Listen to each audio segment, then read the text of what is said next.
দেখছেন এটাই হচ্ছে ঠাকুরগাঁও বিমানবন্দর। আসসালামু আলাইকুম, আপনারা দেখছেন সাফন এন্টারটেইনমেন্ট। আমি সাফন জুবাই রাফিক।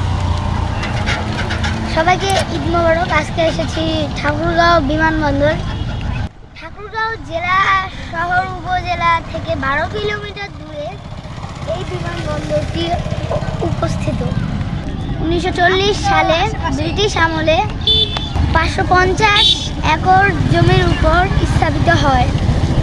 পরবর্তীতে 1965 সালে পাকিস্তান এবং ইন্ডিয়ার যুদ্ধের সময় রানওয়ের উপর ইন্ডিয়ান বিমান বাহিনীর হামলায় বিমানবন্দরটি ক্ষতিগ্রস্ত হয়। 1977 সালে কিছুটা সংস্কারের মাধ্যমে পুনরায় চালু করা হয়। তখন খুব অল্প পরিসরে কিছু যাত্রীবাহী বিমান চলাচল করত।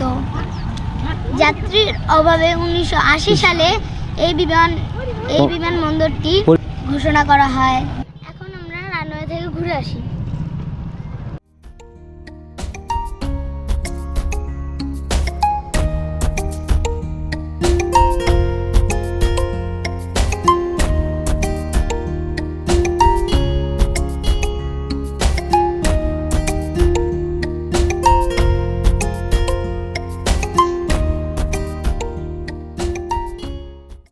আমরা এখন যাচ্ছি বিমানবন্দরের ভিতরে।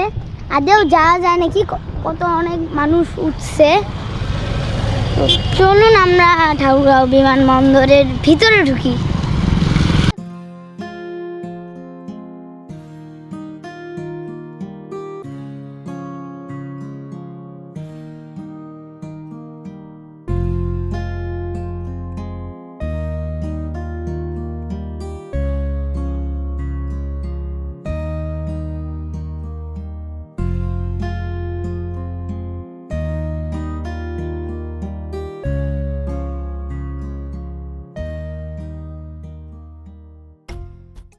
ঠাকুরগাঁও তো আপনারা জানেন বিমানবন্দর নাই, থমকে গেলেন তো। ঠাকুরগাঁও বিমানবন্দর আছে। এখান থেকে তো ইন্ডিয়া মাত্র 30-35 কিলোমিটার, নেপাল 100 কিলোমিটার, চীন মানে মাত্র 120 কিলোমিটার, যেটা ঢাকা গেলেও তার অনেক বেশি, 300 মনে হয়।